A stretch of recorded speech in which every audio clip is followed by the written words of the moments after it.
ครับถือโอกาสถวายความเคารพครูบาอาจารย์พระมหาเถระทุกรูปครับถือโอกาสถวายความเจริญพรศรัทธาญาติโยมทุกท่านครูบาอาจารย์พระมหาเถระทุกรูปพระอาจารย์ได้ยินเสียงเพลงเปิดรายการเสียงมันดักปิงดักแซบเลยนะวันนี้เป็นวันอังคารที่25มีนาคม2568นะก็ขอเข้ามาก่อนรายการน้อยหนึ่งเสียงดักแซบเลยวันนี้นะ หัวเป็นเพราะอย่างเนาะก็อันสถานที่ฟังรายการพระอาจารย์อยู่ว่าได้ยินเสียงพระอาจารย์หรือไม่เนาะ แม่ขจรออกแล้วออกแล้วออกละแล้วก่อนหน้านี้ออกก่อนหน้าแบบออกดักแซบเลยแหละดักแซบอะออกมาเดียวเนี่ยก็มีสักเสียงมีสักเสียงออกมาเดียวเนี่ยนั่นเป็นอย่างจะอ่านมันมีกาแฟก็ก็ยังเป็นอันพระอาจารย์ก็ยังงงอยู่ว่ะพระอาจารย์ฟังกับบ่ได้ยินอีเนี่ยกันนั่นเนาะแม่กันเลยว่ากดไปหาคนรอดนี่เนาะ แต่ตอนนี้ชัดเจนแล้วมันก็เจ้าคือแต่ว่าไงล่ะกดกำจันป้าจันเราบางให้โทษอย่างแม่กำซื้อเทียจะโทษแต่หมดเวลาเองหมดเวลาไปแล้วมันได้โทษใช่ปะก็วังก็มีโดยประกาศราชนีก็แต่ว่านั่นนี่นะนั่น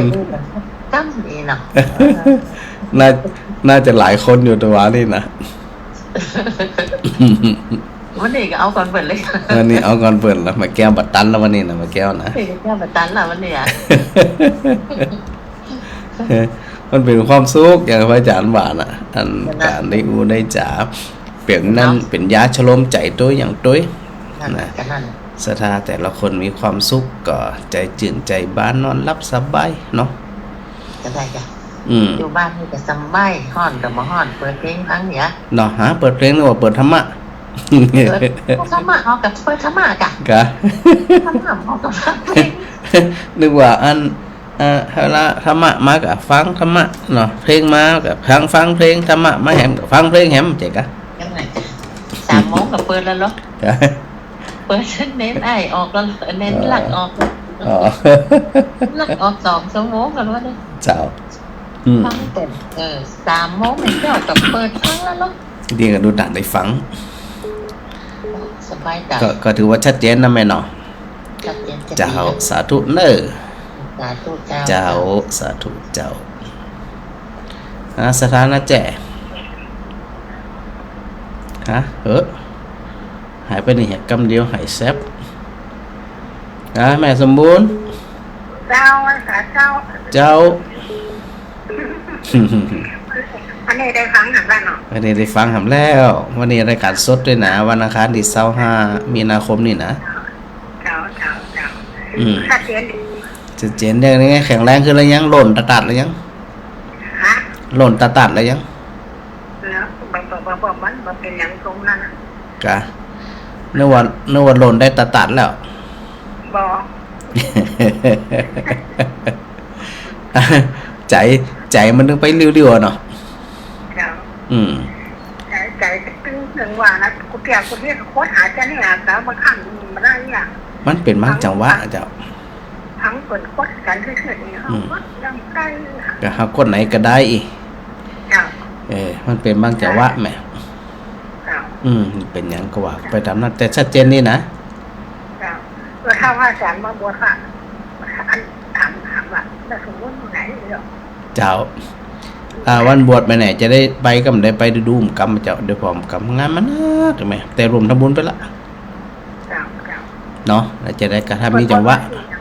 บทที่2เจ้า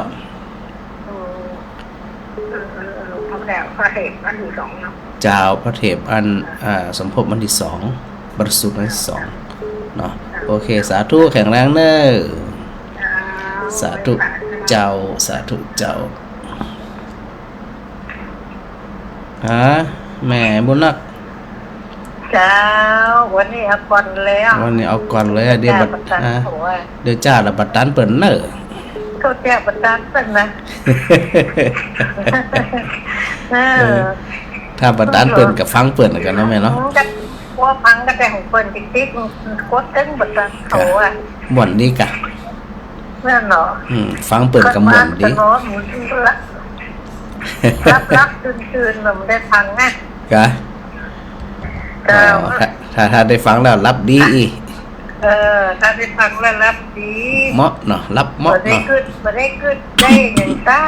จังเนาะแม่นน่ะไอ้ไปกึดมันหยังเนาะรับได้สบายมันต้องจะอันกันอาจารย์ที่ว่าเพิ่นจะบวชอันพักรอดนั่นไปได้แท้ก็จะวันที่2เจ้าไหมวันที่2อันเมษายนนี่กะเมษาล่ะเจ้าไม่จะดีเพิ่นสั่งบอกเฮาพร้อมเพิ่นตัวไปเพิ่นประจานที่ไหนโอนมาที่พระอาจารย์ก็ได้พระอาจารย์รวมทำบุญไปน้ำปุ่นจะได้ก็เจ้าโอนมาที่พระอาจารย์ก็ได้เดี๋ยวพระอาจารย์รวมทำบุญไปน้ำปุ่นคือโอนมาที่ครับพระอาจารย์ที่เบิร์ที่จะบุญทุกอย่างเนาะแม่นเจ้าแต่แจ้งตัวนะเอาสลิปมาตัวอย่างมาตัวจะได้แจ้งปุ่นบนตัวเนาะเจ้าก็จะได้โทรหาได้มันเพื่อเขาโอนได้เลยแต่นี้เป็นบอกว่าอันเอาอันโอนเพราะเกือบมันทำบุญที่เป็นเจ้าบวชขาดด้วยที่นี่น่ะเป็นกระถึงโทรมาหาในนั่นเอาวันไหนต้องสำเตียสถานอยู่บ้านง่อมนะกะมูนั่นบ่ของอินนะของคนด้านแก่ให้ทุกเปิดอันเปิดกล่องนี่กะเจ้าดีละเอาสะดวกหวานเนอร์ไหมเนอร์แค่นั้นน่ะจ้าไว้เจ้าสาธุเจ้าใจเนาะเจ้ารับจีเจ้าสาธุเจ้านายแก้วขจายบัดตันเปิดแหละวันนี้บัดตันเปิดสกรรมอีแต่รู้ครั้งว่าจะอันจะซดก็จะแห้งเองก็ว่าจะไม่คิดว่าวันที่จะมาแน่นอนเลยวันนี้จ่ายสดอย่างเดียวนั่นน่ะบอกดิแบบมีแห้งแบบมีแปะไม่แห้งมีแปะแหละเจ้าจ่ายสดอย่างเดียวเป็นพระครูแล้วมีแห้งมีแปะก็จะสดแปะด้วยกันหายมันกะน่ากะเป็นทางพระครูอีไปหายมันให้เสร็จกะเปล่าครูใหม่เรามาหายมันลำไปเนี่ยสถาอะไรหาสถาบอกไปไหนเนาะก็น่ากะถามไปไหนมาได้ปูมได้โผนอนกำลักเจ้ามันเป็นยังเดียวกับอันก็เขาได้อย่าสักคำสองครั้งก็ยังคงฟังกันดีใจสบายใจตึงแต่แล้วเนาะแค่กันสบายใจแต่นะครั้งแรกค่ะครูร้องฟังพอแต่มันต้องยุงของหวันฟังแล้วก็สบายใจรับหม่อนสบายเนาะเป็นยารับมั้งสบายสบายใจถ้าเข้าใจแต่ๆนะมันม่วนนะเนาะแม่เนาะถ้าเขาเข้าใจความจริงเนี่ยมันม่วนนะเนาะม่วนกันมันถึงบางง่อมบางเงาใจม่วนกับม่วนที่ได้เจอแต่ว่าใครๆยังเป็นสอนเหมือนกันนะเจ้าผลเท่าว่าชีวิตก็มีใจเนี่ยแย่เดียวเขาความหูเขามีจัดมากแบบเดียวนั่นน่ะมาชีวิตมีชีวิตชีวาขึ้นจะหนักเนาะมันก็น่าจะอย่างไรก็ยังอันเข้าโรงเรียนใหม่ไหนเนี้ยมันถือไม่นำนี่นะการเรียนอันมันการทำการเรียนการความรู้เพิ่มเติมมันจะจบไหมมันต้องมีมาติ๊กคนเฮามันหูน้อยเดียวน่ะได้ละตีห้อมหูแหมหนักเลยทีเดียวตีห้องหูนำเดียวห้องของหูมันจะหนักกว่า3ก็ได้มาเป็น2ตัวแล้วโอ้จะหนักล้วนแต่กะก็ฟังเอาจนนี่เทียบไปยังทำว่าครูเอาที่ทำให้ทำหูกำจะดีเป็นบักเป็นตอนนะเป็นนั่นเป็นเรื่องเป็นราวดีนะเข้าใจจะดีเลยเข้าใจไว้นะยังทำว่าครูยังออกรายการในจังหวัดน่ะเจ้าจะได้เพิ่มพูนความหูความเข้าใจดีละจะได้กะชัดเจนนี่นะแม่นะจ้า เจ้า เป็นกำลังใจเด้อ สาธุ จ้า สาธุเจ้าสาธุเจ้าฮะสถาโตหัวจ้าง นิมนต์มาดูหัวจ้างเด้อ ฮะ นิมนต์มาบวชเน้นฝากเรื่องร้อนกินเด้อ วันที่หยัง วันที่30เจ้า 30วันนี้วันที่25แหม5วัน จะไปลืมกันจะไปลืมถูกหัวจ้างกัน ได้หลายก็อันเน้นนอนบวชหลายก็ เพราะว่ามี10ฝ่ายกับกล้าจ้าง ก็คงประมาณ แต่ นั้น ว่าเนี่ยจะไปเที่ยววัดเที่ยวหยัง อืม ติดมอนแล้วจังไดก็ดีไป นายจะได้มันอันอยู่กี่ตนฮะน่ะตอนนี้อยู่กี่ตน 2 อ๋อก็ดีก็จ่วยกัน2ตน อาจารย์เอาแม่ก็ใครเป็นนั้นเป็นหยังของเมื่อวันวิเสียแล้วโอ้ไปตัวจะนั่นกายเนาะ เดี๋ยวอัน เดี๋ยวจะนิมนต์เปิ่นไม้เนาะเปิ่นถามตีกับวันนั้นไปแหน่ยังไปหาเปิ่นเปิ่นติดนิมนต์ไหนกับโหนั่นนะ บอกหลอนสมฤทธิ์นะอันเดียวเปิ่นจะมายืดวัดอันตกหัวจ้างนะไอ้เนอะ แกนะฮักเจ้า วันนั้นมีงานบวชกันไปที่อื่นเนี่ยแข่กันมีสักคนเล่นยืดเท้าต่างบ้านนั่นก็แข่งว่ากันได้ ดีท่านสมฤทธิ์นะฮักเจ้าเป็นพระที่นะฮัก เจ้า ตั้งใจดีอยู่ เล่นกันไปนี่ยังจะว่ากันไปเล่นไปกันก็ไปเองไป เจ้าจะไปเครียดมันหลาย เพื่อทั้งท้องนี่เราว่าเนาะเพื่อทั้งท้องนี่นะ แกก็รับฟังประจำเหมือนกัน รักทั้งกา ดีละสาธุนะแม่นเนอ เจ้าวันนี้แต่คือทำให้วันนี้ทำให้เน้นหลักออกตลกไปหมอนไปเนื้อ หม่อนดีเนาะ เดี๋ยวถ้าไปได้ไปเปิดในกัน เอาจังหวะเอาโอกาสเอาสะดวกนะแม่เนอ นั่นน่ะทีนี้โมไปอาจารย์ผมจะไปปุ่นเนี้ยแล้ว เดี๋ยวละสาธุ เจ้าแม่กำปั้นบอกว่าจะได้ว่าทำเตะก่อนมันต้องมือโทษเสียอีก อ๋อเดี๋ยวใจเย็นๆแหมสักน้อยก่อน โอเคสาธุเนอเจ้าสาธุเจ้าแหมหนึ่งสายแม่มาไล่ เจ้าว่าสาเจ้าว่าเจ้า สาธุเจ้า เจ้าชัดเจนดีนะเจ้าเนาะ ชัดเจนดีเพราะว่าตะวานี่เปิดโอกาสน้อยสถาก็เลยบ่ได้โทรเข้ามาบัดตานสักกำ เจ้าเป็นอย่างเจ้าของคนอื่นก็ได้ไม่ถึงคนก็ได้ไม่กระหน่ำฟังนอนฟังนี่เจ้าดีละสลับสายสลับขวาหน้าผ่องหลังผ่องเอียเนาะ เจ้าแม่ละเจ้าหน้าของหลังคนเนี่ยดีใจได้นะว่าอาจารย์ถ้าได้พูดทั้ง2 ดีอ่ะ แม่นะก่อนจะได้รับดีนะเจ้า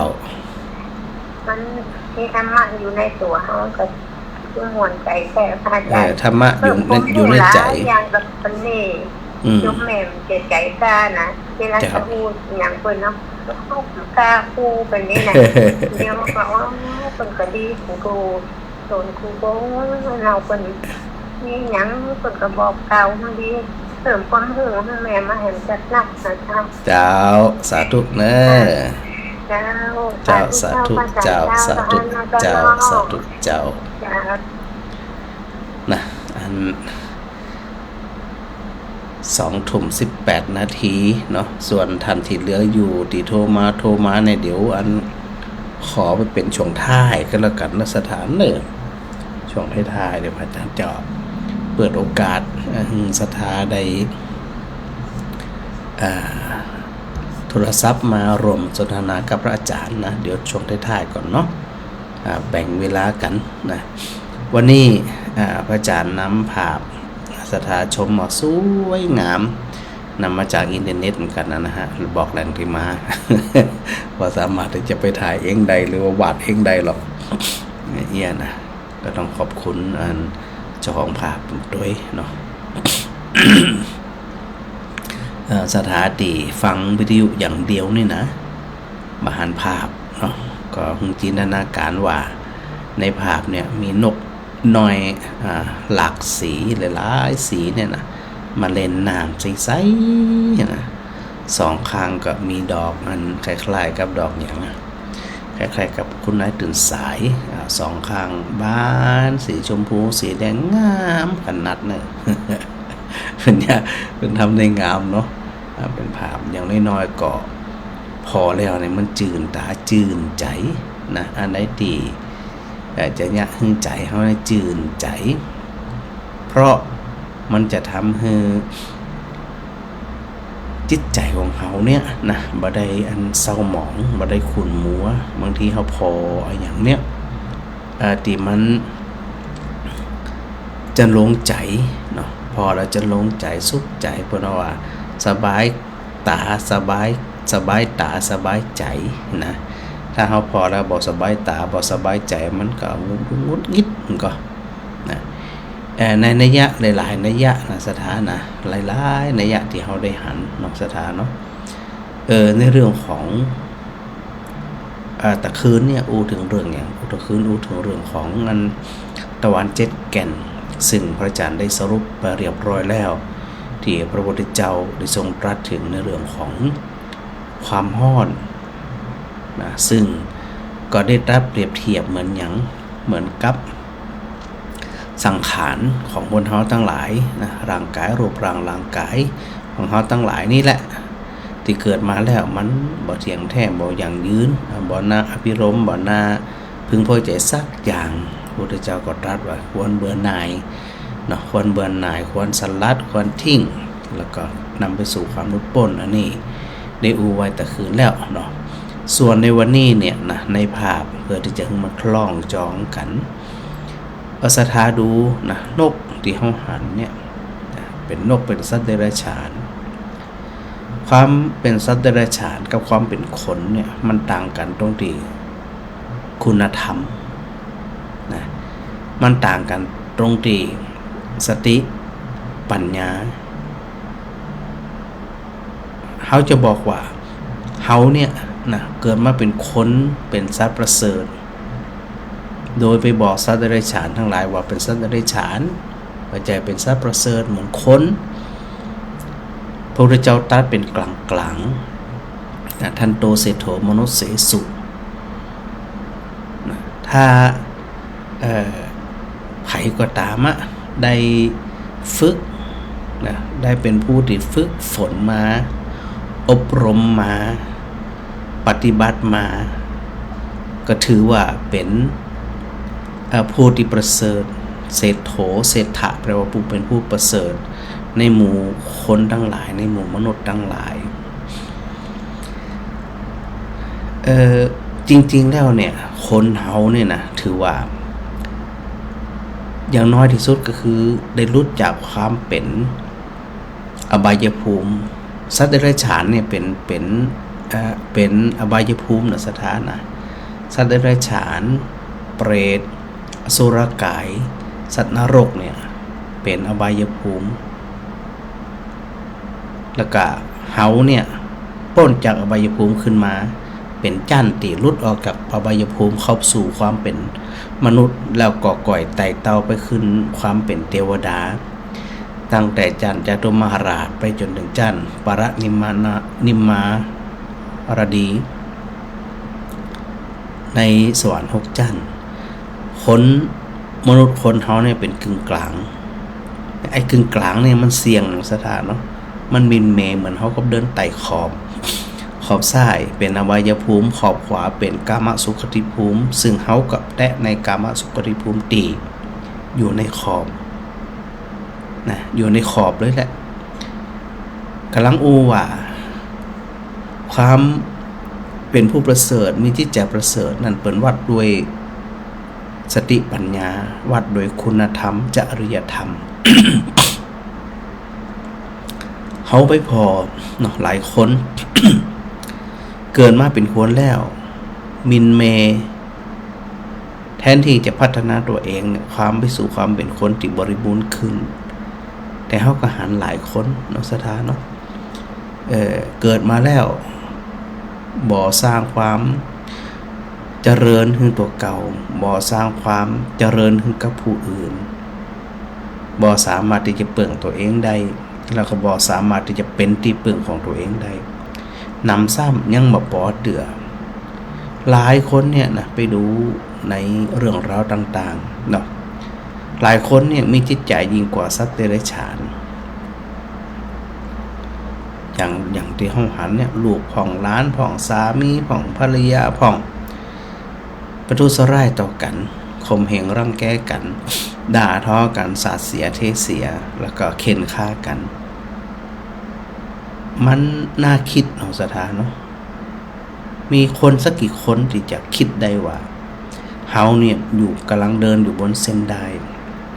โอกาสลุดไปสู่ความเป็นอบายภูมิมีแน่ๆแล้วมีสูงโดยเฮาคิดว่าขณะนี้เนี่ยเฮาแตะกามาสุขติภูมิถือว่าดีแล้วนะแต่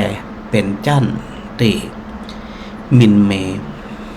เดินโดยเส้นได้เนี่ยสตาเส้นได้ที่เฮาเดินไปเนี่ยถ้าเดินเพลียงพล่ำมันมีโอกาสลุดเข้าไปสู่ความเป็นอบายภูมิแต่ถ้าเดินดีๆประคองชีวิตประคองสติปัญญาดีๆมันมีโอกาสตกเข้าไปสู่อบายภูมิได้เลย อย่างสนะสถานคือจีว่าเอาละเมื่อความเป็น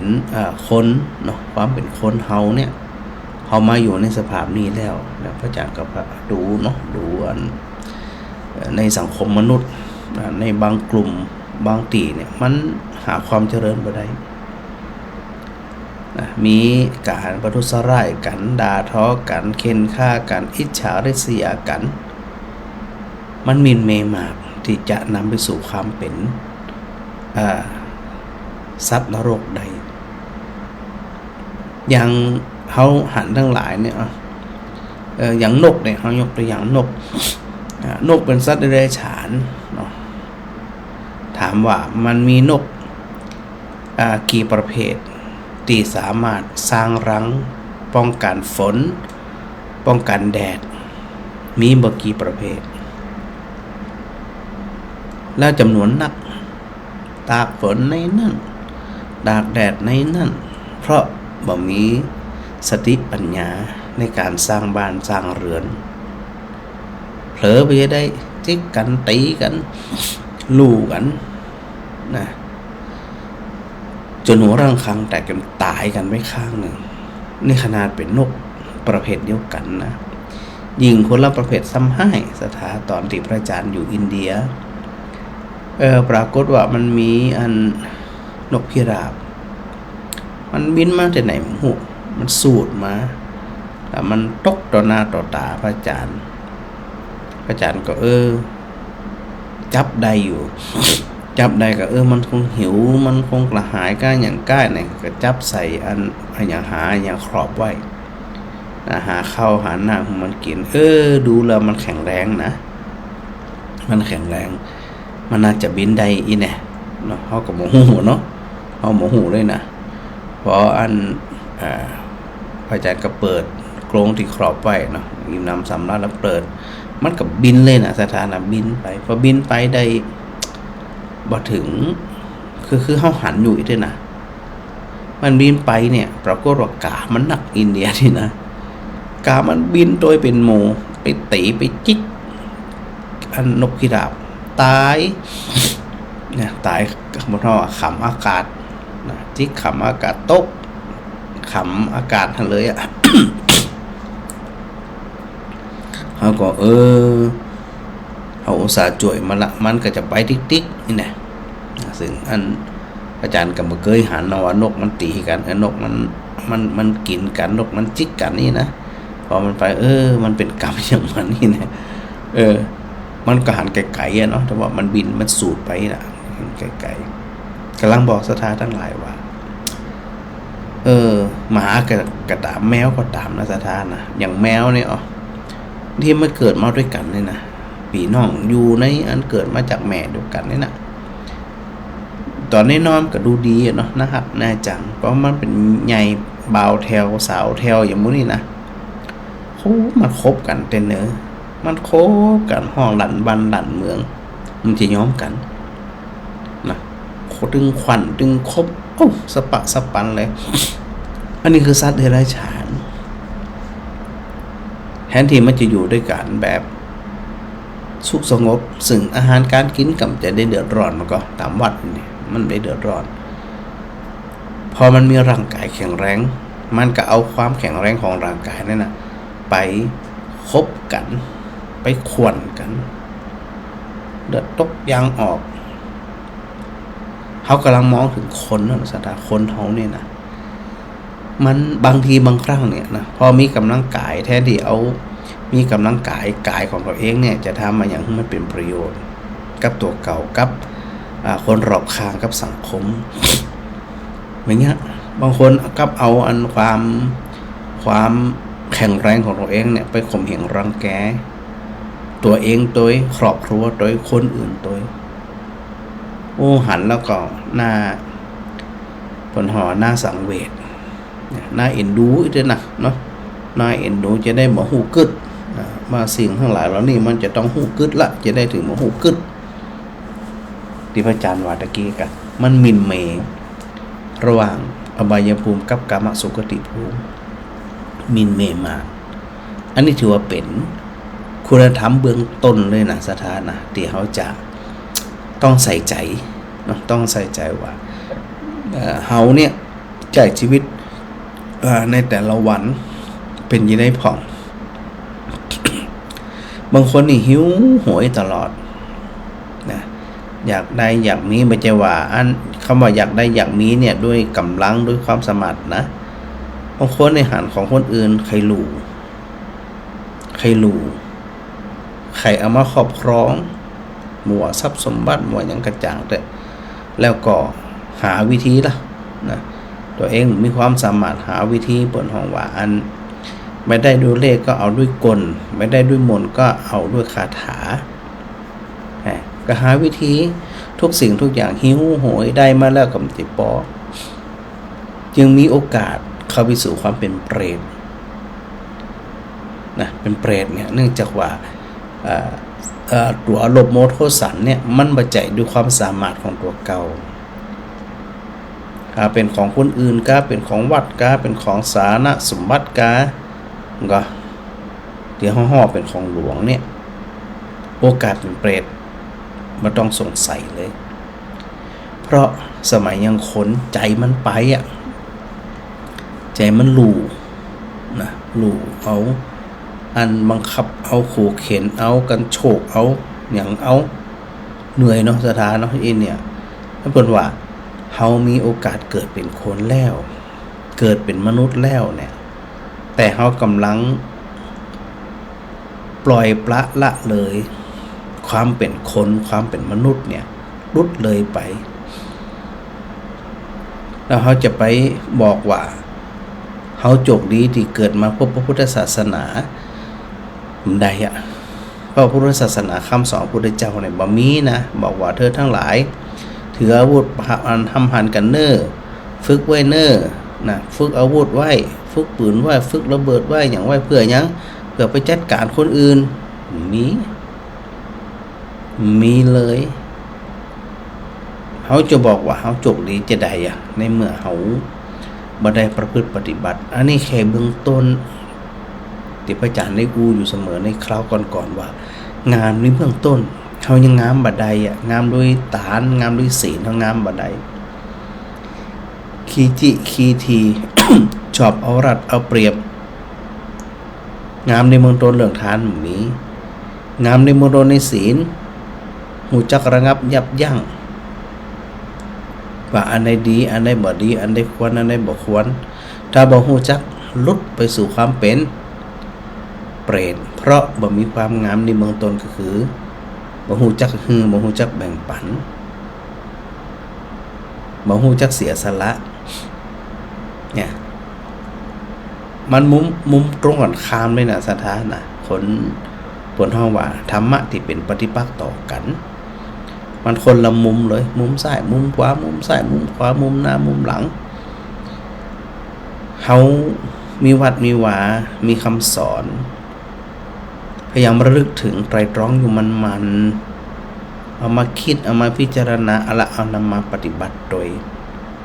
ถ้าว่าจะอ่านต่อข้างนกเก็บไปฉันเอานำภาพมาต่อข้างนกจะงามจะได้กระจ่าง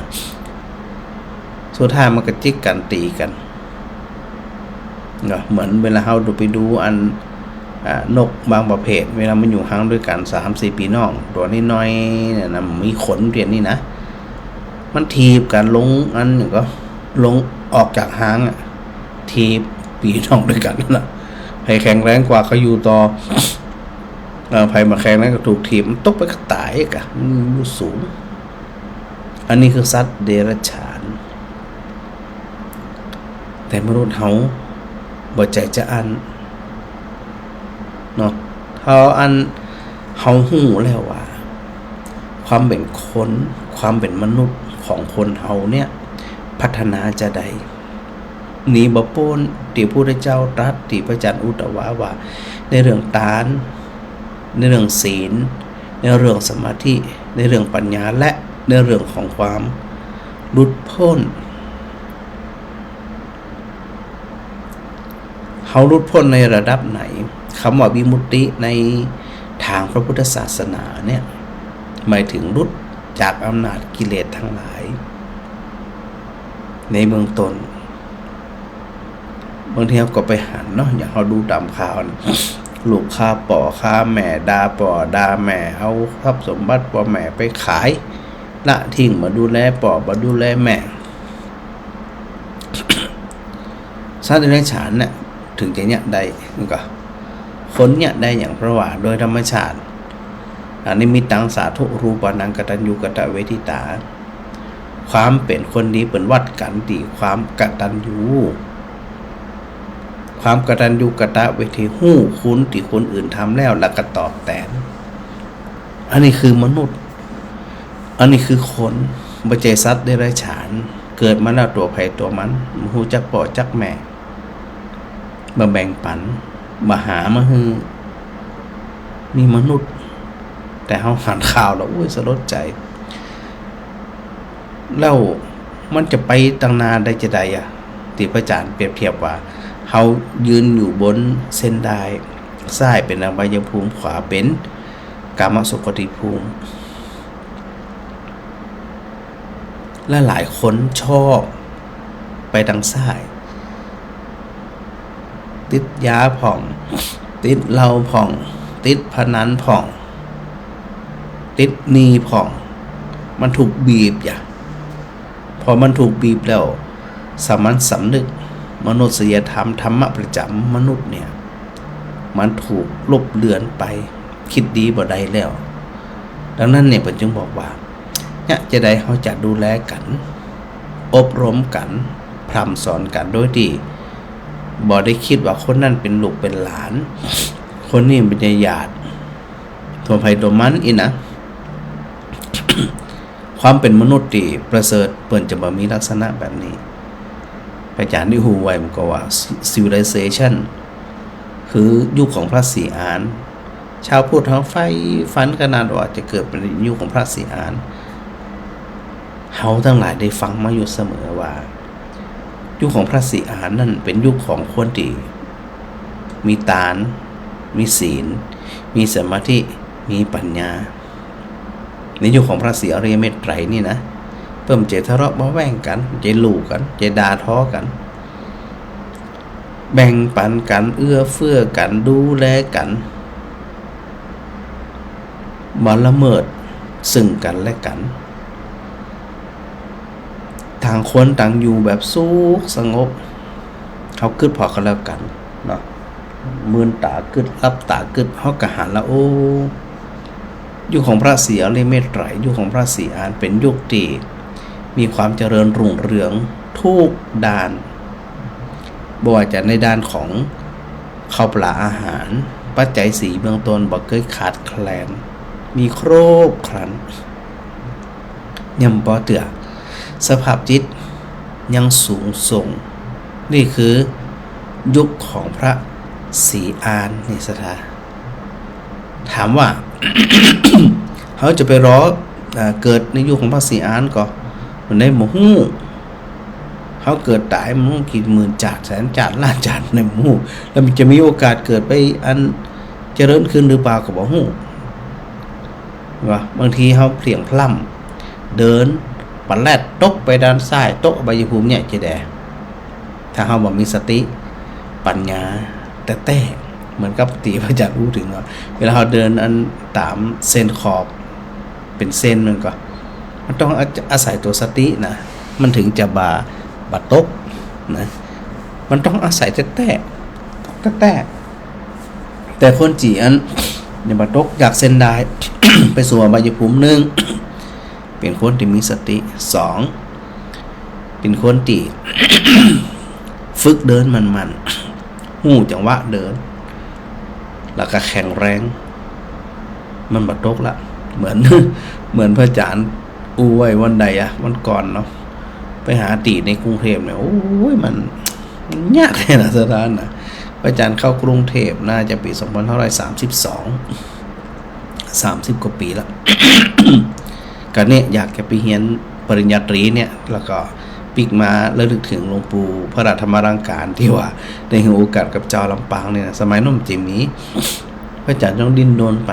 อยากจะไปเรียนระดับปริญญาตรีไปเรียนมหาลัยสงฆ์ใฝ่ฝันขนาดเลยหาจะได้กระตื้มได้สรดสะเกิงไปจะได้ไปปั้นไปอยู่บางบัวทองไก่จากวัดมหาธาตุที่อันสนามหลวงไก่ขนาดนั้นแต่ก็ไปเนี่ยจะได้มาเนาะก็ในใจก็คือขอพักชั่วคราวก่อยหาที่อื่นต่ออีแน่ เนี่ยเดี๋ยวว่างๆพระอาจารย์ไปแถวนั้นก็อยากจะแวะเวียนไปวัดที่เคยอยู่อาศัยเหมือนกันนะแต่มันหูจักไปแล้วเพราะมันเหมือนแล้วเนาะก็เปิ่นบินบาทนะโดยปกติเปิ่นเวลาเปิ่นบินบาทเนี่ยเปิ่นบินอยู่2นั้นก็คืออย่างบินตางเดินนะตามบนตางนี่นะศรัทธาใส่บาทดี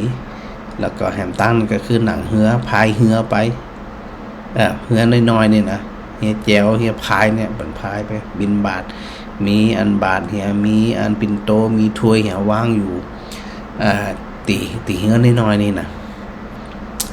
พระอาจารย์ปกติกับบินบาทโดยเท้าเลยเนาะเดินตามถนนเนี่ยมันมีปัญหาอยู่แล้วแต่ใจก็คืออยากจะ พายเหือบินบาตสักครั้งหนึ่งอยากทำมหันหลวงตาแบบเนี้ยได้เนาะเป็นคลองก็เลยขอฝึกเนี่ยขอฝึกนั่งพายเหือไปได้ฝึกวัดศรัทธากำลังเข้าไปหย่ำเฮียเนี่ยนะปินจรินมดเฮียเนี่ยนะเฮียปินจรินดึงบาทดึงถ้วยดึงวิดโอของหลวงตา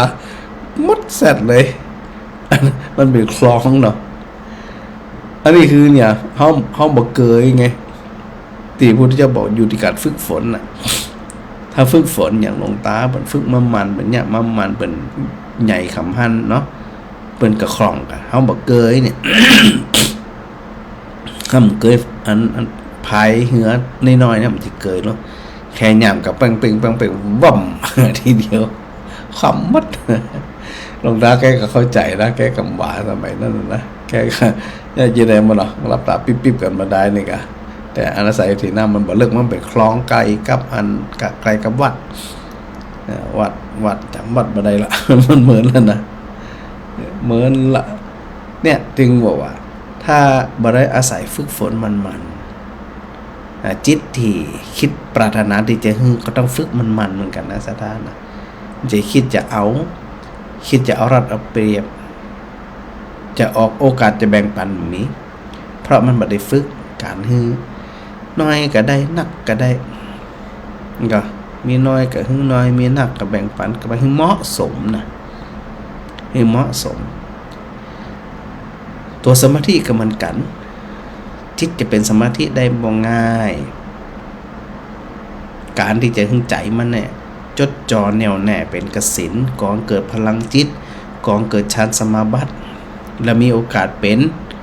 พระพรหมในนั้นเนี่ยบรรลุปฐมฌานทุติยฌานจตุตฌานตติยฌานจตุตฌานปัจจมฌานอย่างต่างๆเนี่ยนะ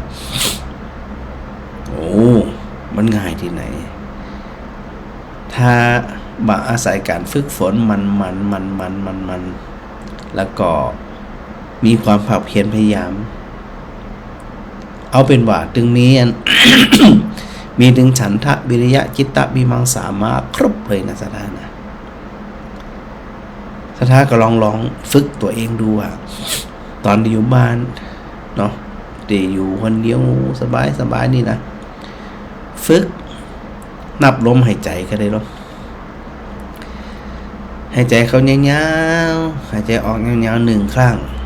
หายใจเข้ายาวๆหายใจออกยาวๆ2 ครั้งแล้วสังเกตกำหนดหูทุกครั้งที่หายใจมันจะได้สักกี่ครั้งสถานลองว่าลองก่อนเลยถ้าบ่ได้ฝึกมาเนี่ยบ่เกิน5 ครั้งบางที2 ครั้ง3 ครั้งไปละเรื่องอื่นเข้ามาแทรกเนี่ยแล้วตัวสมาธิจิตเป็นเอกจิตมีความแน่วแน่มั่นคงก็บ่มีถ้าบ่ได้ฝึกมานะแต่สำหรับคนฝึกมาเกิดความชำนาญคล่องแคล่วกำเดียวนะพอฝึกมาที่อีนะฝึกสามารถที่จะบังคับใจตัวเองได้อะเอาดูยังดูลมหายใจนะกำหนดอานาปานสติดูไปหันไปดูไปหันไปหันชัดก็ชัดประชัดลงมาลงลืมมาลืมขาดประขาดนี่นะไปสังเกตอีบ่อยๆเลย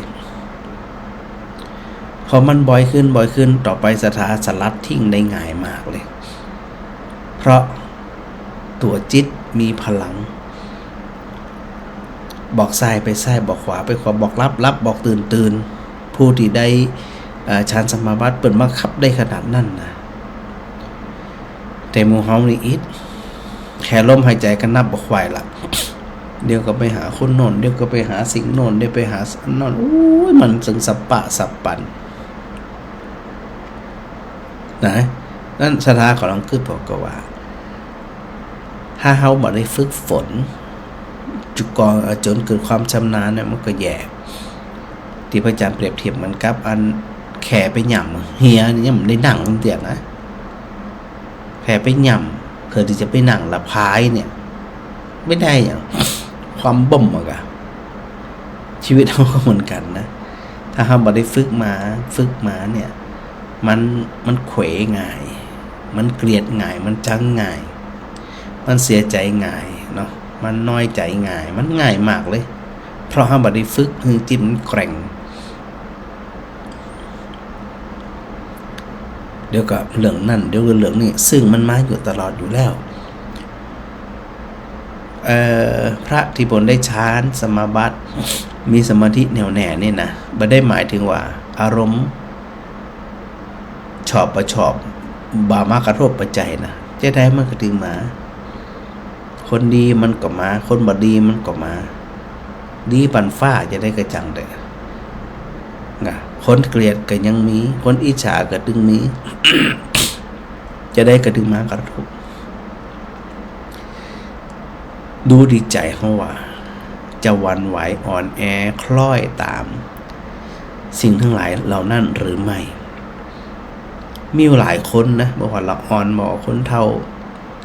ว่าสบายใจเสียใจน้อยใจยังเฮามาเกยมันชมเฮาเลยนี่นะวันเกิดหันมันนั้นแฮปปี้เบิร์ธเดย์เฮาล้อส่งมาสักหน่อยก็ทักทายเฮาสักหน่อยก็ดีล้อนะเขาก็ไปคืนจานเนี่ยล่ะจังอย่าง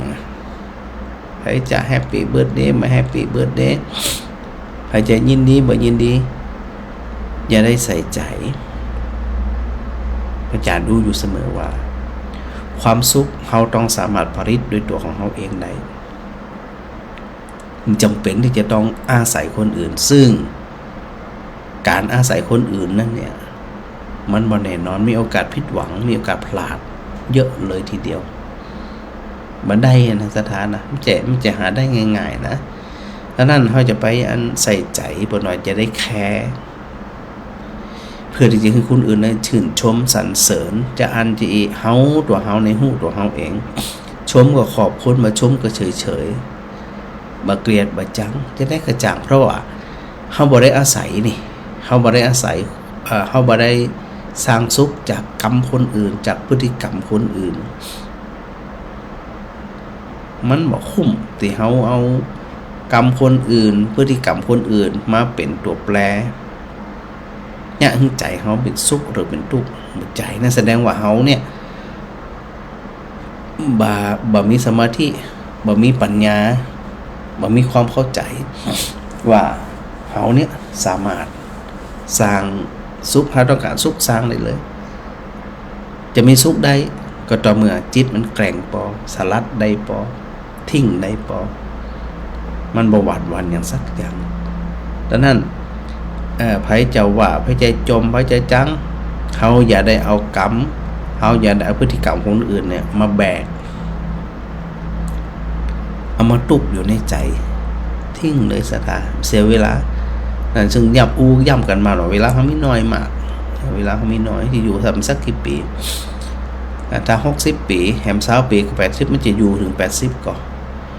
โรคภัยไข้เจ็บเดี๋ยวนี้มันมหาศาลเรื่องนั้นเรื่องนี้อย่างมลพิษมลภาวะต่างๆมันก็หนักขึ้นความเครียดของคนก็หนักขึ้นเรื่องของเศรษฐกิจเรื่องของความปลอดภัยในชีวิตและทรัพย์สินนี่นะเนี่ยเขาจะอยู่กับสักต่อใดจะไปเครียดมันแล้วก็จะไปอิงอาศัยคนอื่นอาศัยสิ่งอื่นมาเป็นตัวสร้างสุขของตัวเก่า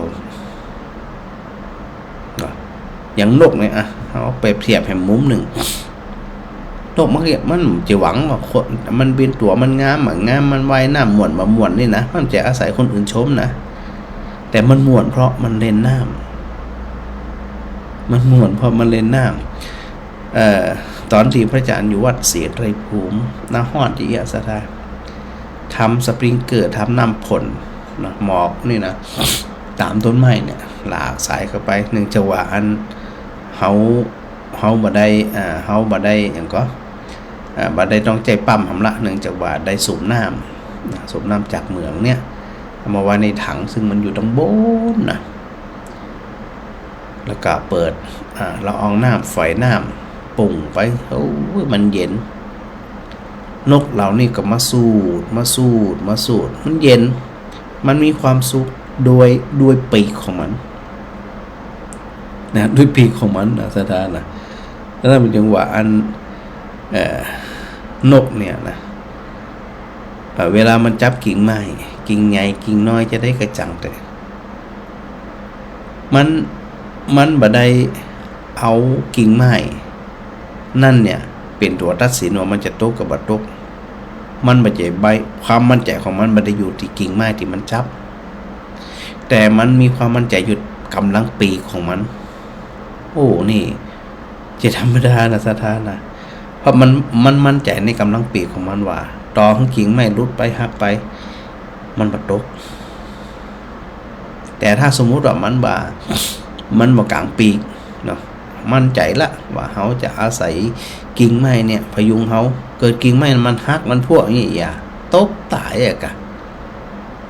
แต่นกอาศัยกำลังปีกของตัวเก่าในการพยุงกายของตัวเก่าบินต่อไปแล้วบ่แคด้วยนะบ่แคกิ่งไม้ที่มันรุดไปหักไปว่านี่เป็นปริศนาธรรมเป็นคุณธรรมเป็นสิ่งที่เฮาจะต้องกึดเฮาก็เหมือนกันบางเรื่องบางราวคือคิดถึงเหมือนกับนกไปหย่ำกิ่งไม้แล้วมันรุดไปนกว่าเสียดายฉันใดบางเรื่องบางราวที่มันผ่านไปเสียใจพ่องบ่ถูกใจพ่องอย่าไปแคร์นกบ่เกยบินไปกราบกิ่งไม้ที่มันหักเอามาต่อมันจะเยื่อใยเหรอ มันบินต่อไปเลยเนี่ยทั้งหมู่เฮาทั้งหลายเนี่ยได้ใส่ใจในลักษณะแบบนี้เนาะฮะแม่นิตยาเจ้าแล้วบัดเดียวนี้ ได้ตำแหน่งเป็นท่านพระครูแล้วแหละเจ้าโอ้ยินดีตัวเนอจะฉลองกันไม่ได้แน่ฮะฉลองไปแล้วใกล้นี่มันฉลองทีนี้ฮะจำบ่ได้ล่ะโอ้จับมาได้อ่ะอย่าว่าขี้เรื่องง่ายยังแม่ยังอ๋อถ้าฉลองก็ส่งข่าวมาเด้อส่งแน่นอนอ่ะสถานเตรียมมันจอมอมสินไปเลยยาวเตรียมไว้เนี่ยมีกระต่ายนี่ตัวนึงจอมไปทุกวัน เออ วันอันเจ้าวันหนองห้านี่นะเปิ่นฟังเทศตลอดเลยท่าน กะ เจ้าสุดปีสุดแรงแม่ไปกุศิลป์น่ะ ไผ พอศึกษาแล้วก็ฟังอยู่นะ ไผ สินไหนก็ไปเจ้า อะตุเจ้ากะ ตัวเจ้ากะ ตุเจ้าเพิ่นเตดแหละ ตัวเจ้าเทศตลอดเลยมี กะ สองตัวนั่นน่ะวันที่มีสองตัว สาธุ สถาก็มีสาว30 คนน่ะไปกันทุกสิ่งเลย กะโอ้มีเตดทำตัวอีก เจ้าเทศทำตัว เตดเมียงก็เตดบรรยายนี่ เทศบรรยาย ชื่นชม เจ้า ดีมากเลย วัดหนองห้า เวลาเป็นเทศบรรยายน่ะฟังกันอาปากกันก็หวอก็แหว ต้องอันก็ขอบคุณอันหลวงพ่อเจ้าวาดโดยเจ้าที่เปิ้นนั้น เจ้า เป็นที่จังที่เปลืองของศรัทธาโดย เจ้าเพิ่นอบรมสถานี้นะเข้าใจกันดี เนาะเหมาะขนา อ ด บรมหลายอย่างของพระอาจารย์มีของพระอาจารย์วัดอุดมพรมีเฉพาะวันพระสวดเข้าพรรษาตอนเจ้าศรัทธามาแต่ออกพรรษาแล้วจะมีช่วงวันแหลงเจ้า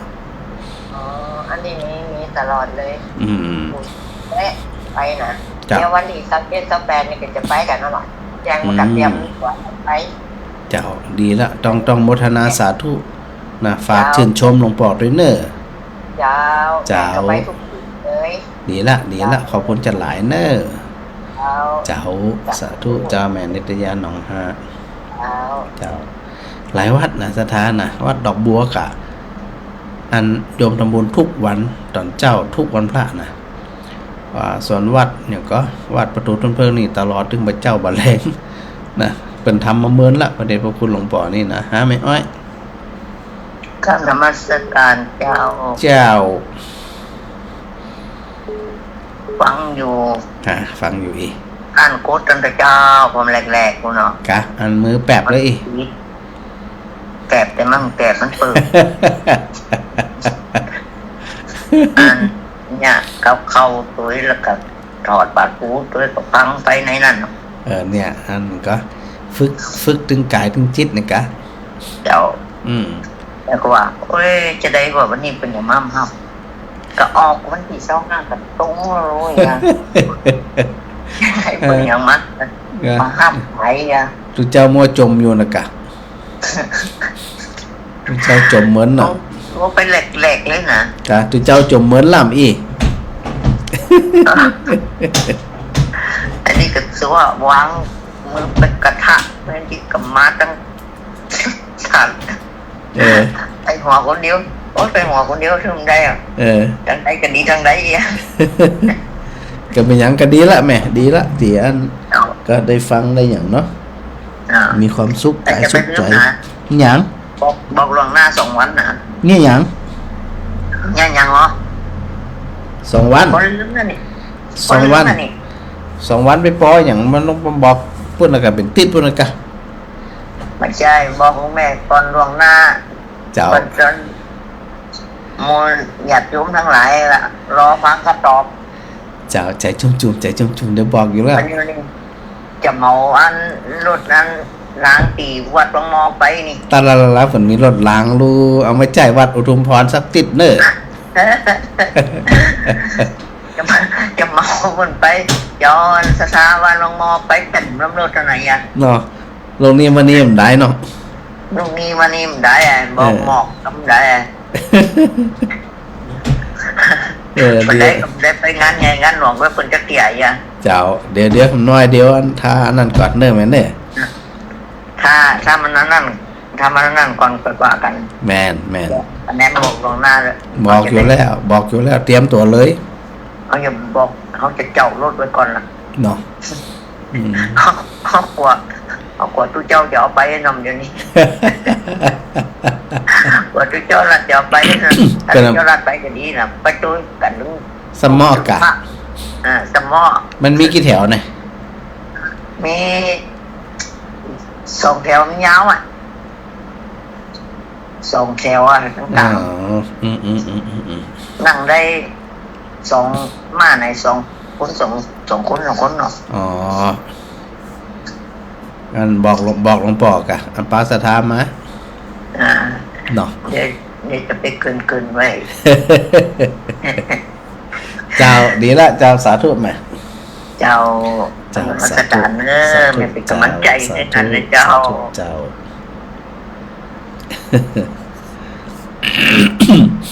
ถ้าถามกันมาว่าอันมาได้นะ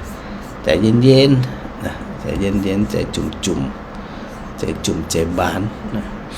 แม่ปวลีอินสุวรรณนะครับชมอยู่เนอนะ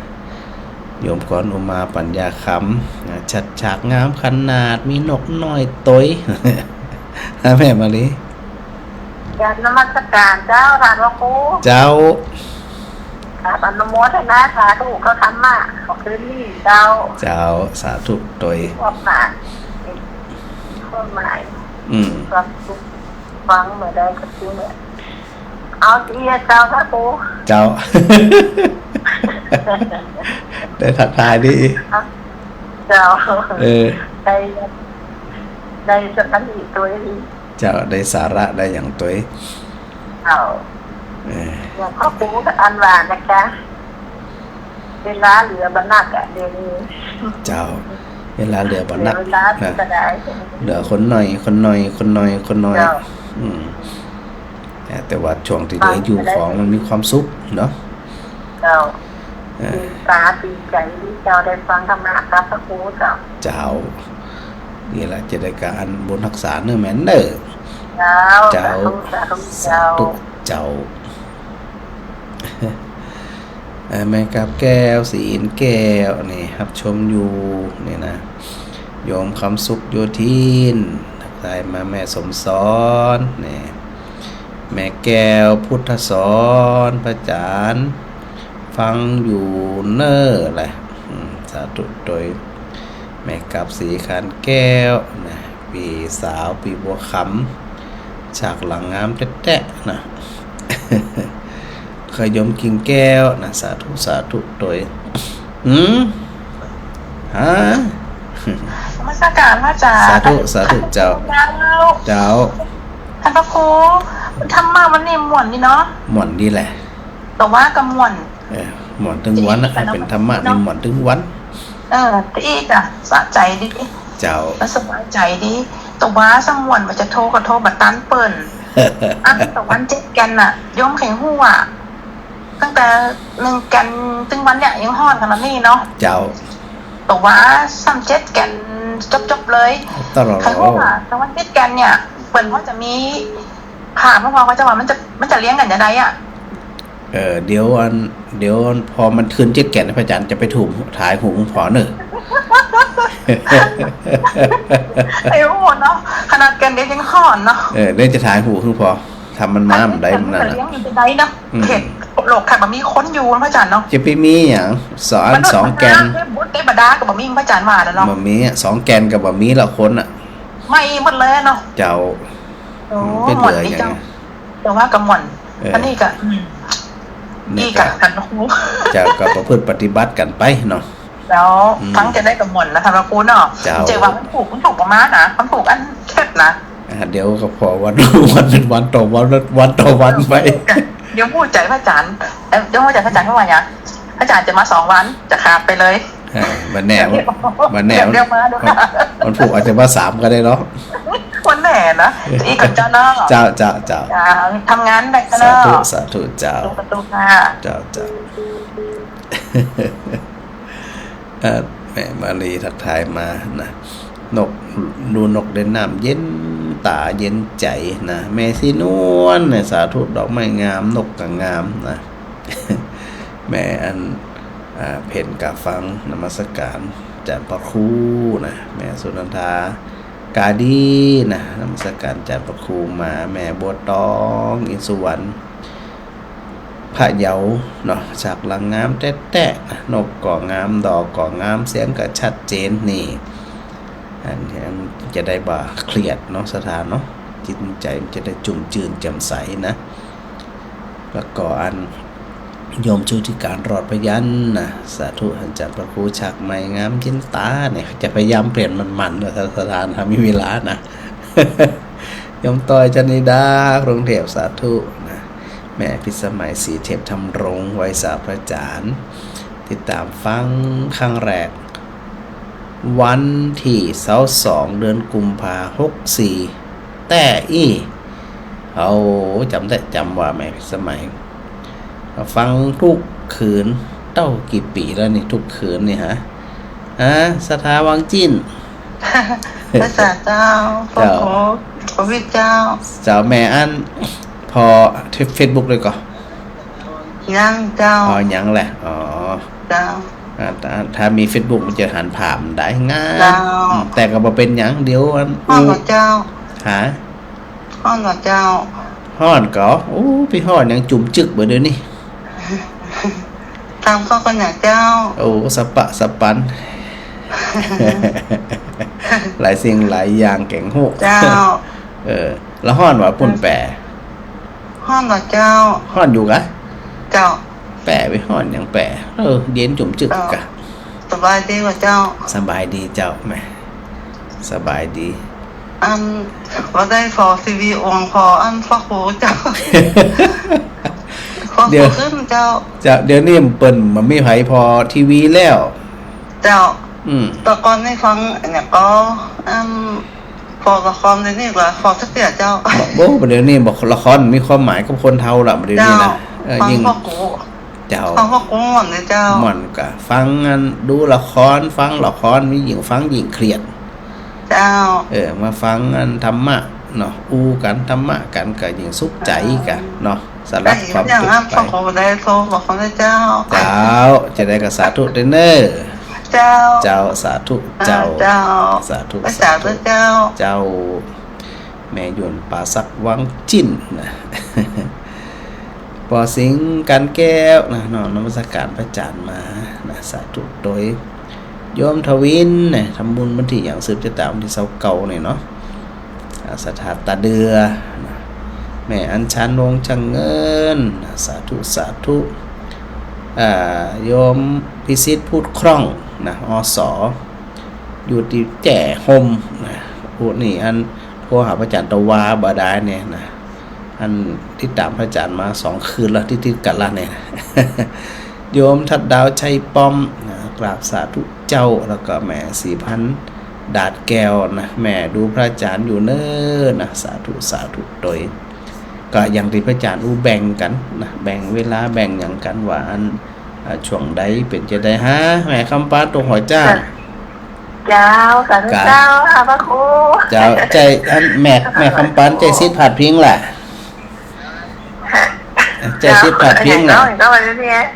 แม่คำปานใจซิดผัดพิงกะแม่บ่ขายผัดพิงแหละตะกี้แหละอะไรได้ยินอยู่นั่นล่ะเจ้าแม่ฟังประจำเด้อเป็นกำลังใจให้ชัดเจนนะเจ้าวันนี้น้องไม่งามดูสดชื่นงามแต่น่ะสบายใจสบายตาสบายใจเนาะเจ้าจะสั่งไว้แล้วเขาต้องไม่สุขใจดีกันพอตลอดเหมือนกันงามดีนะเจ้าแสดงความดีใจได้แน่ได้รับตำแหน่งหลายเจ้าขอบคุณจัดหลายจัดหลายตัวสาธุแม่สาธุเจ้าสาธุเจ้าพระครูเจ้าสาธุเจ้าสถาของพระครูเนี่ยบ่คุ้นนะสถานะมันบ่คุ้นส่วนมากกับพระอาจารย์เนี่ยสถาของพระอาจารย์มันเนาะมันดูเหมือนมันเป็นกันเองมันคุ้นเคยเป็นกันเองเนี่ยนะพระอาจารย์นี่นะแต่การที่กันแล้วแต่สถาเจ้าของกันได้ก็ได้แต่ดูละสถาจะเปลี่ยนมาห้องเป็นพระครูกันหลายแล้วนี่นะสถาวังเป้าสวัสดีเจ้าแม่พรเจ้าหายไปญาติเหมือนนี่แม่พรวังเป้าก็ค้านี่นะเจ้าฟังตลอดนะเจ้าก็ฟังตลอดเลยฟังตลอดแล้วก็เต็กบัดตันเต็กตึงบัดตันเลยนี่คนเท่าแต่คนบักเก่าแต่ขมัดเต็กนี่นะเขาฟังเอาหม่วนเนาะเจ้าหม่วนจิตหม่วนใจหม่วนจิตหม่วนใจมาได้ฟังนี่มันก็หม่วนไหลฮะตะกี้ก็อากาศถึงจะได้พูดเบาจับผอมแล้วก็นอนฟังมาได้นั่งฟังปุ๊บกังวกฟังโทรบอกให้เขาฟังหน่ะพระอาจารย์เขา เขาฟังกันก่อน อ๋อบัดเดี๋ยวนี้เขาฟังแล้ว โอ้ถ้าคือโอกาสทักทายสตาร์วังเปล่าเป็นเนอะ เจ้า เดี๋ยวมีโอกาสไปทักทายกันช่วงมีการมีงาน เจ้า ได้ เป็น กัน กำลังใจให้นะเจ้า เจ้าสาธุแม่พร โอ้เย็นอกเย็นใจสบายดีเจ้า เจ้าสาธุเจ้า ขอบคุณเจ้า สาธุเจ้าฮะสถานะจะลาขจายขจาย ใจกระใจไปใส่เจ้าอาจารย์ได้โทรหาเมื่อนั้น นั่นนะกสาธุเจ้าจะได้ ฟั มั ง น จริงวันอ่ะ กะมันเย็นใจกะฮะ มันม่วน อยู่น้ำพุนมันเย็นใจกะ เย็นใจ แหละฝนก็บ่ตกกะ จากอาจารย์ก็เย็นใจอ่ะ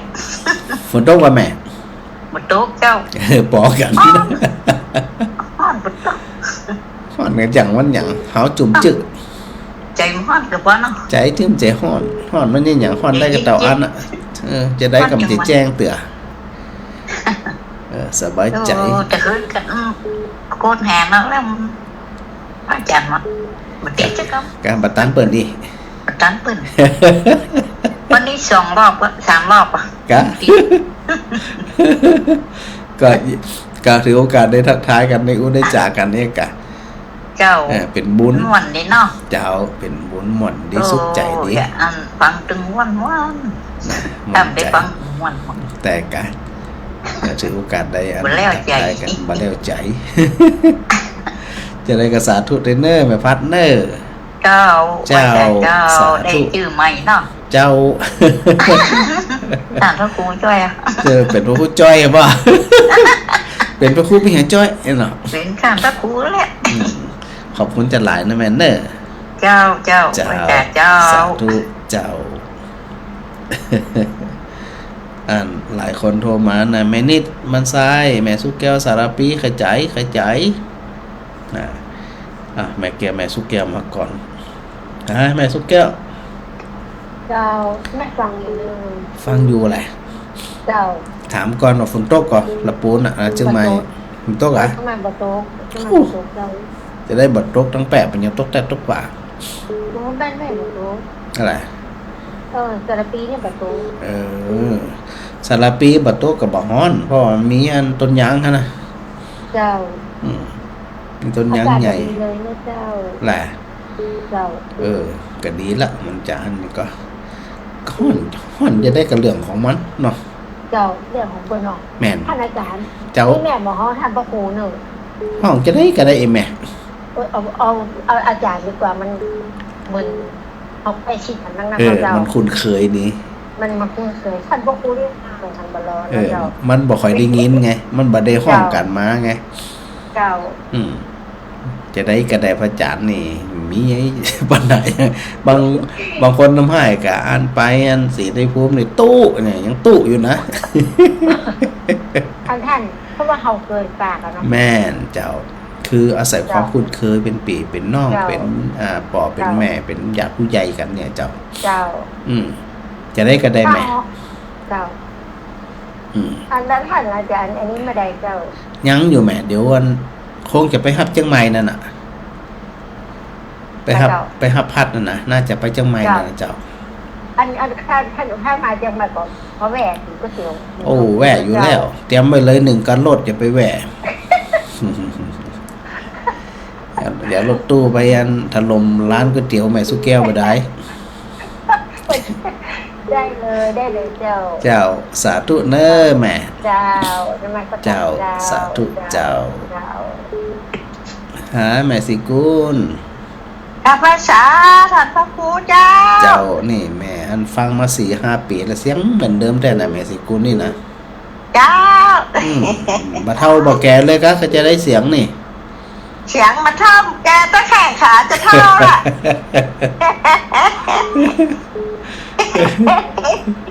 แข่งขามันเท่าให้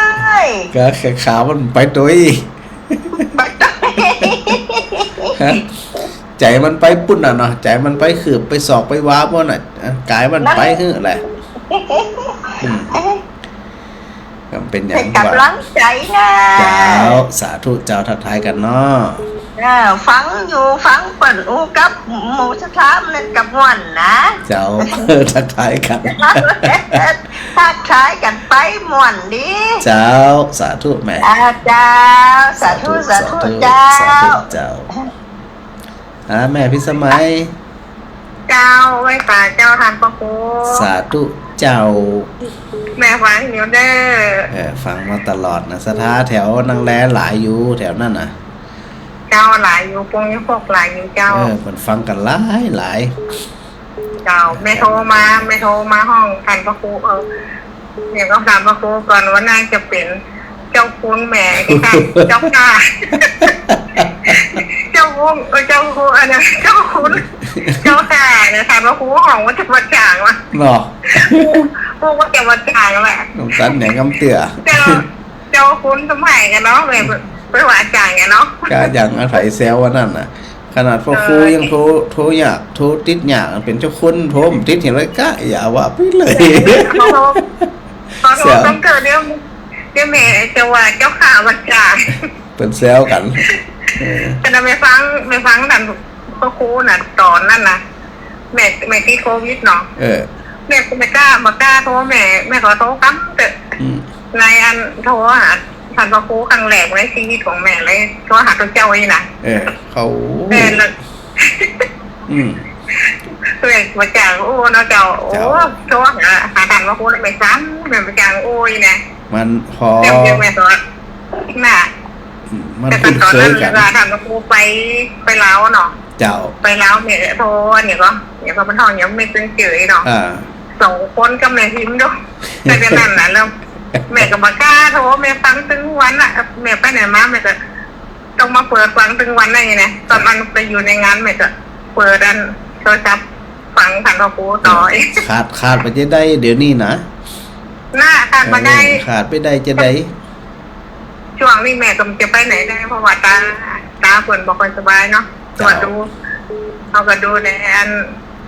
ดีที่สุดก่อนเนาะทำงานดีนะทำหน้าที่ตัวเองดีที่สุดเลยแม่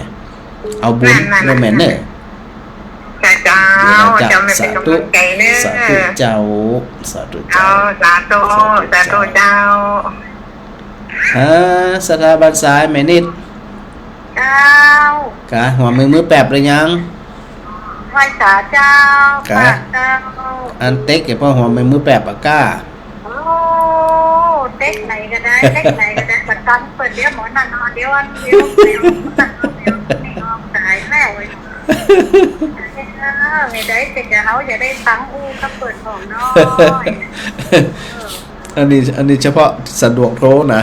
ยังแน่นนะคนที่เหมือนฟังอย่างเดียวบ่สะดวกโทรสำนักเจ้าดีใจได้อู้พระอาจารย์เจ้าจะนอนมารักใครมาแล้วคืนนี้จะต้องรักค่ะนี่ได้ยินเสียงท่านหลวงพ่อแล้วกันเดี๋ยวนี้รับคืนนี้รับหมดนะเจ้าสบายใจเนาะแม่เนาะไม่นิดเนาะสบายใจมันต้องได้หันวิดีโออันโทรทัศน์ได้เรียน2 เรียนเดี๋ยวนี้ผลบ่เอากันรับมาดูกันละโทรทัศน์เจ้าสาธุแม่สาธุเจ้าสาธุเจ้าเจ้ากำนมัสการเจ้าท่านพระครูเจ้าสถาบันกล้วยฟังอยู่นะเจ้าฟังจนจบเจ้าจบมันบ่จนจบจะได้ละเจ้ามันได้อ๋อจะลองสถามาได้มาฮู้เนอตำแหน่งกันพระครูนี่เจ้าน่ะเดี๋ยวจะประกาศมากันกูคนเลยนะที่ฟังนี่นะก็ถ้าจะได้เก็บกาวผ่านประตูเนี่ยกันเจ้าแม่นละ10 บาทขาเข้านี่เก็บถูก5 บาทอันน่ะขาออก10 บาทนะเจ้าแต่ขาออกนี่จะแป้งหน่อย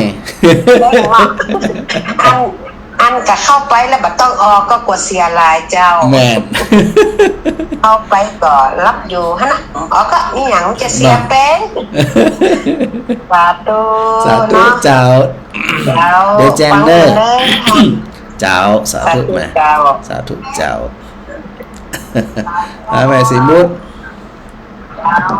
แม่สิบูดเอาดอกอันมะลิงามเนอะงามแล้วเนอะตัวลุงจัดการให้คนลงได้ให้ลงดินแล้วจ้ะอยู่ในกระถางเจ้าเพราะมันมีที่ลงดินตะเพวัดสีวัดลงแล้วล่ะ ลงในกระถางไหมอ๋อใช้กระถางไม้กะใช้กระถางไม้กะกระถางใหญ่แหละก็มาให้บดีเนี่ยเจ้าแล้วใส่ปุ๋ยเลย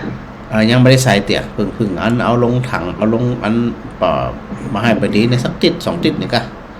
เรื่องไว้แล้วมันดอกบ่ได้พอฮะดอกบ่ดอกเลยบ่ได้สังเกตสักคำมันยังดอกเลยค่ะน่าจะยังอยู่กะฮะน่าจะยังอยู่เจ้าอันนั้นเขียวอยู่เพราะตุลุงเปิ่นพระอาจารย์ถึงตุลุงเปลี่ยนจากถุงมาใส่กระถางเจ้างามละแล้ววันก่อนเดี๋ยวมันจะแตกเป็นพุ่มแหละเจ้าแล้วก็ต้นนั่นแหมต้นอย่างแม่บ่คลีขึ้นมาต้นอันสาวสันกำแพงเดี๋ยวนี้กับอันเป็นบุ้งเป็นใบงามแล้วเจ้าอันนั่นสายว่างเลยเนาะก็ใหญ่เจแดมมันเนาะแม่กดเป็นสาวอ่ะวันนี้อ่ะสาวมันจะถึง21แต่หรอแม่โอ้ยจะถามอาจารย์เลยโอ้ตายจะขั้นตายเถอะฟังตายเถอะกันฮะอยู่ถึง2 ชั่วโมงกันก็ว่านั่นนะเรียนที่พ่ออาจารย์ว่าเด็กงานกับกองกระลึบอ่ะนะงานเยอะเจ้าดูงานนิสิตตัวอย่างตัวเจ้ามันเป็นงานเยอะลูกสาวเป็นจะทำงานตีดินโอ้โหงานเยอะนั่นน่ะมันไม่ใช่ทำงานเฉพาะอันที่ทำงานน่ะปิกมายังเอางานมาทำอันเหมือนตันนะเจ้ามันไม่ใช่ตันตาลายหมดอ่ะก็เนี่ยจะได้ตาลิงตาลายมาได้ทุกวันลูกสาวจะเอามาทำบ้านแกก็ไปวันเสาร์ติดตัวนั่นน่ะปอกันน่ะดื้มเจียวหวังงานทันงานนี้เนาะจะได้กระสาทุกเดนแมนเนอร์สาธุเจ้าสาธุเจ้าดีใจละโอ้ยแล้วโหดอ่ะของมันดีอยู่ไหนเจ้าสาธุเจ้าพิสูจน์หักมันดีนี่นะเจ้าสาธุ เดี๋ยวสุดท้ายนี่ในสถานเนี่ยอันวิทยสงฆ์นครลำปางนะก็เปิดรับสมัครตุเจ้าพระสงฆ์เน้นโดยสถาจบาลโดยนะบอกว่าจะเป็นปริญญาโทปริญญาตรีแล้วก็ประกาศนียบัตรเนาะสำหรับคนที่บ่ได้จบม.6 มาก็ไปเรียนระดับประกาศนียบัตรเรียนสัก1 ปีนะก็สามารถที่จะเรียนต่อปริญญาตรีได้ในสถานะแล้วก็จากนั้นก็เรียนระดับปริญญาตรีนะก็สามารถไปเรียนได้นะแม่ไปนี้สาเจ้าถามพระพุทธนั่นน่ะหายไปในจัดเหมือนสตาวีฮีนี่หาก็ได้หายที่ไหนเจ้าฟังทุกวันเจ้าฟังทุกวันอีเจ้าบัดตันเปิ้นกูฟังทุกวันเจ้าฟังทุกวันนี่นะเจ้าเนี่ยฟังทุกวันเลยมันมีทีวีแล้วเจ้ามันมีแล้วว่านั่นมันแม่บ่ขายประกาศขายแล้วเหรอเจ้าได้7 ปีเลยเจ้ามาดูทีวีน่ะพระอาจารย์เป็น20 ปีพุ่นนะกะ30 ปีพุ่นนะกะแล้วพระอาจารย์มาบ้านน้องหีวันเช้าก็มาได้ปะน่ะวันนั้นพระอาจารย์ปะไผวันนั้นปะก็มาได้ปะสักคำแล้วเขาก็เล่าให้ฟังมาได้ปะอาจารย์สักคำเจ้าเป็นอย่างเดี๋ยวไปใหม่ไหมเจ้าเดี๋ยวไปใหม่จะมีโอกาสแปะเปลี่ยนไปใหม่เนอะไปอยู่เจ้าสาธุเจ้าไว้สาเจ้าแม่อันจินดาแม่นิตยาจินดาปลูกแม่หันแป๊บโผล่เข้ามาโทรมาใหม่แม่จันดีด้วยนะไหนก็โทรมาละโอกาสได้อูกันเนอะแม่นิตยาไว้สาเจ้าถามพระครูใหม่เจ้าเนี่ยจะแกงข้าวหวานก็จะแกงอย่างเดี๋ยวนี้มันผูกนี่วันผูกนี่ว่าจานรู้ได้เจ้าจานมากี้วันนั้นตึงหวานเลยอันนี้แม่อันนิตยาเป็นยังมากนะแม่ก็แม่วันนี้นะก็แม่นิตยานะเจ้าวันนี้แม่นิตยาเนี่ยมาเนอะเจ้าวันผูกจะย้ำพระเพียรเจ้านั่นเดี๋ยวแม่ขอแสดงความยินดีเนอะกดมาไม่ได้กับได้สักเตียนเนาะวันนี้ลองกดกับแต่งานศพลองมากดพร้อมกันเลยนะเจ้าดีแสดงความยินดีเจยๆนะเจ้าขอบคุณแม่ขอบคุณ เจ้าท่านพระครูใหม่เนาะ เจ้า ต้องถูกกินเนี้ยพังแคนเลยจ้ะ ได้หมดละ เจ้าไว้สาเจ้าว่าอันท่านพระครูเจ้าหน่ะมันยามจะเนี่ย เจ้า เจ้าเจ้า สา เจ้า ธุเจ้า สาธุเจ้า เจ้า อันท่านพระครูหน่ะมันยามจะเนี่ย สถาศพตุ้ย เจ้าเจ้าเจ้า แม่น้องแม่น้อง เจ้าสาธุเจ้าพระอาจารย์ เจ้าสาธุแม่ เจ้า อืม จะได้โทรหาเมิน กันนี่ก็หายไปเมืองนั่นนี่ ฟังเอา อ่า ฟังเอา เจ้าฟังแล้วสบา ฟั ย งค ใจ นอื่นอู้ อืม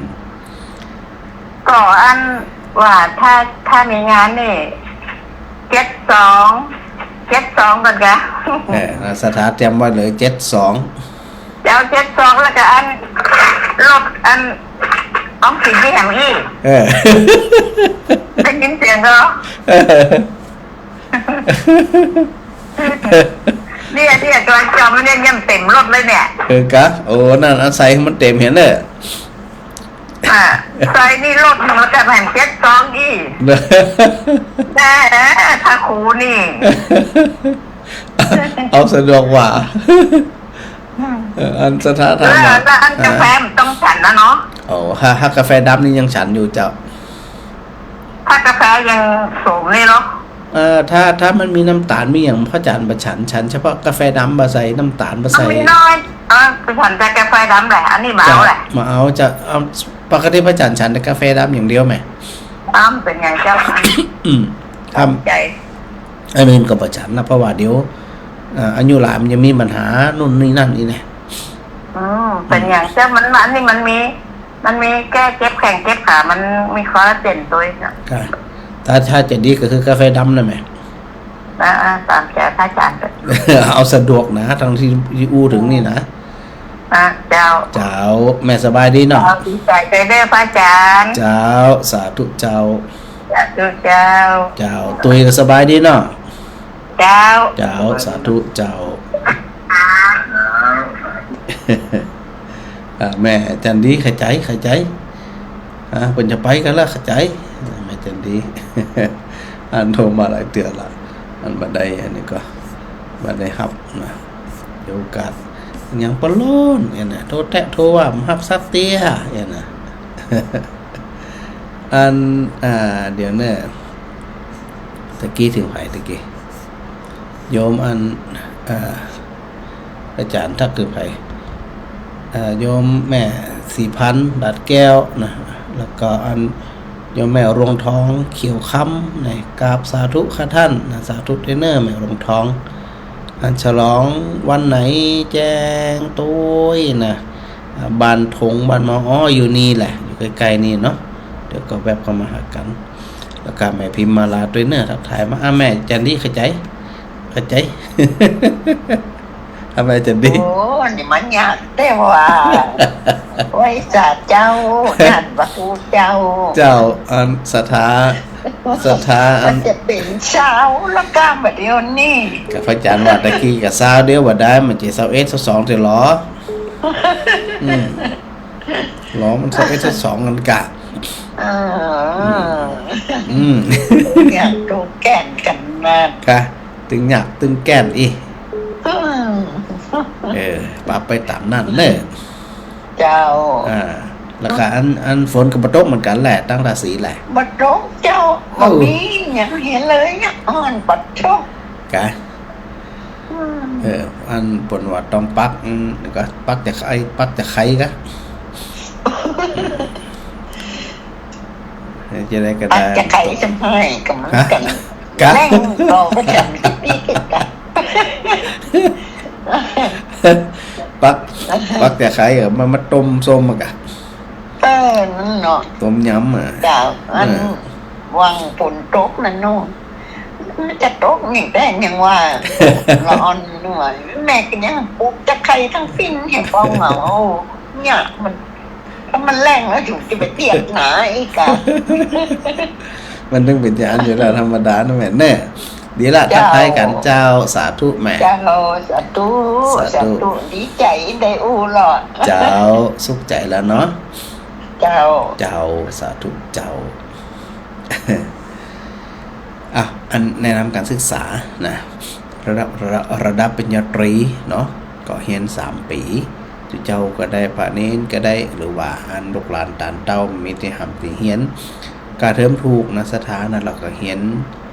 ถ้าเป็นเจ้าบ้านนี่เรียนเฉพาะเสาร์อาทิตย์นะวันธรรมดาทำงานได้เลยเพราะว่ายุคสมัยบัดเดี๋ยวนี้เนี่ยแล้วก็ต่อไปในวันครั้งหน้าเนี่ยก็จะต้องมีวุฒิการศึกษาเนาะพระสงฆ์องค์นี้ก็จะต้องพัฒนาตัวเก่านะครับไม่ว่าจะเป็นวุฒิการศึกษาอันคุณวุฒิคุณสมบัติต่างๆเนี่ยมันต้องมีความพร้อมที่ได้อยู่เสมอว่าพระสงฆ์องค์เน้นนั่นถือว่าเป็นผู้ที่ทำหน้าที่ในการศึกษาเราเรียนแล้วก็นำมาประพฤติปฏิบัติบอกกล่าวศรัทธาญาติโยมทั้งหลายในแนวทางที่ถูกต้องนะในแนวทางที่ถูกต้องที่บ่ผิดเพี้ยนเราก็จะต้องหาโอกาสได้ศึกษาหาแนวทางหาแผนที่ที่ชัดเจนนะครับเนาะเราก็ถือโอกาสได้เรียนอย่างต่างๆนะครับเราไปเรียนไปศึกษาแล้วมันเป็นการลงทุนเป็นการเสียสละนะลงทุนแห้งลงทุนเวลาลงทุนอย่างต่างๆเลยนะเท่ากับปรับเอาเนาะพระเจ้าบัดแรงก่อนไปปิกมาอาจจะกวาดจะถูจะยังก็ทำได้ส่วนเมื่อวันเฉพาะทุกเจ้าในเฮียน2 วันนั่นอังคารกับวันพุธและแหม5 วันมีเวลาว่างอยู่แล้วส่วนจะบานกับเฮียน2 วันแล้วนั่นก็ โอกาสไปเฮียนได้นะครับระดับปริญญาตรีก็ได้แล้วก็ปริญญาโทก็มีนะปริญญาโท2 ปีเฮียน2 ปีนี่จบเลยแล้วก็อันค่อนข้างที่จะใช้เวลาบ่เหมือนเนาะคนที่เรียนระดับปริญญาโทนี่นะถ้ามีหลานก็บอกนะศรัทธาญาติโยมเอากระจายก็ได้แม่หญิงก็ได้นะที่เพิ่นมีความพร้อมแล้วก็มีความใส่ใจกระตือรือร้นในเรื่องของการประพฤติปฏิบัติเพื่อที่จะนำตัวเองนั่นไปสู่การพัฒนาด้วยการเข้าไปศึกษาเราเรียนจะถามข้อมูลจากพระอาจารย์ก็ได้ข้อมูลจากมหาวิทยาลัยก็ได้นะหรือผู้จักมาคุ้นไผ่หรือถ้ามีเวลาก็ถือโอกาสแวะเวียนไปในสถานเนี่ยไปหาข้อมูลไปหาอย่างต่างๆก็ว่ากันไปเนาะเอาละเหลือแฮมครึ่งชั่วโมงนะสถานนะแฮมครึ่งชั่วโมงเดี๋ยวเอาเทปเก่าสั้นๆนะปี2564นะอย่างแม่พี่สมัยว่าตะกี้นะครับเนาะในช่วงแรกๆเนี่ยก็ยังบ่มีไผอันโทรเข้ามาเตื้ออีกเนี่ยแล้วก็ออกชั่วโมงเดียวตัวอย่างตัวเดียวพระจันทร์เคลียร์งานแล้วก็ตรวจงานนิสิตกับในสถานเนี่ยก็สถานนั้นได้มีสุขภาพกายสุขภาพใจที่แข็งแรงสมบูรณ์อย่าลืมแกล้วกลาอาถรรพ์ให้เขิมอยู่ตลอดไปเนอะโมทนาสาธุกราบขอบคุณครูบาอาจารย์ทุกรูปครับผม